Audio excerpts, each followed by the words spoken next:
I don't think so. No, no, no, no. I don't think so. No, no, no, no. It's never, ever, ever, ever, ever, ever gonna happen. I don't think so. No, no, no, no. I don't think so. No, no, no, no. It's never, ever, ever, ever, ever, ever gonna happen. I don't think so. No, no, no, no. Maybe so. BJP ಸದಸ್ಯತಾ ಅಭಿಯಾನ ತಮಗೆಲ್ಲ ಗೊತ್ತಿದೆ. ಈಗಾಗಲೇ ಮಾನ್ಯ ಪ್ರಧಾನಮಂತ್ರಿಗಳು 3ನೇ ತಾರೀಕು ಇಡೀ ದೇಶವ್ಯಾಪಿ ಇದಕ್ಕೆ ಚಾಲನೆಯನ್ನು ಕೊಟ್ಟಿದ್ದಾರೆ. ಒಂದು ಪಕ್ಷಕ್ಕೆ ಆಧಾರ ಸ್ತಂಭ,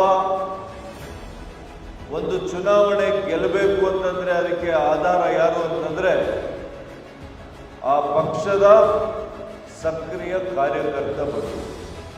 ನಮ್ಮ ಭಾರತೀಯ ಜನತಾ ಪಕ್ಷ ಇಡೀ ವಿಶ್ವದಲ್ಲಿ ಅತಿ ದೊಡ್ಡ ರಾಜಕೀಯ ಪಕ್ಷ ಅಂತ ನಾವೆಲ್ಲ ಕೂಡ ಹೆಮ್ಮೆಯಿಂದ ಹೇಳ್ಕೋಬೇಕಾಗ್ತದೆ. ನಾನಿವತ್ತು ನಮ್ಮ ಕಾರ್ಯಕರ್ತ ಬಂಧುಗಳಿಗೆ, ನಮ್ಮ ಮುಖಂಡರುಗಳಿಗೆ ಕರೆಯನ್ನು ಕೊಡ್ತೇನೆ. ನಮ್ಮ ಚಿಕ್ಕಬಳ್ಳಾಪುರ ವಿಧಾನಸಭಾ ಕ್ಷೇತ್ರದಿಂದ ನಮ್ಮ ಗುರಿ 1,00,000 ಸದಸ್ಯರನ್ನ ಈ ಕ್ಷೇತ್ರದಲ್ಲಿ ಬಿಜೆಪಿ ಸದಸ್ಯರನ್ನಾಗಿ ಮಾಡಬೇಕು. ನಾನು ಕರೆ ಕೊಟ್ಟ ಕೂಡಲೇ ಆಗೋದಿಲ್ಲ.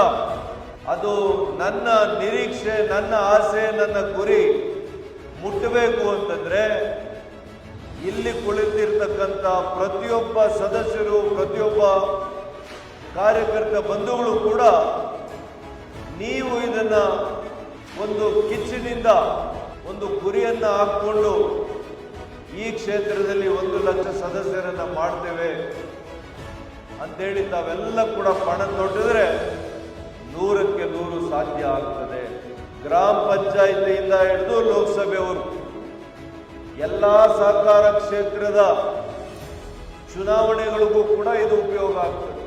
ಹೀಗೆ ನಮ್ಮ ಪಕ್ಷವನ್ನ ಗಟ್ಟಿಯಾಗಿ ನಾವು ಕಟ್ಟಬೇಕು ಅಂತಂದ್ರೆ ಅದು ಒಂದೇ ಮಾರ್ಗ, ಸದಸ್ಯರ ನೋಂದಣಿಯನ್ನ ನಾವು ಮಾಡಬೇಕು.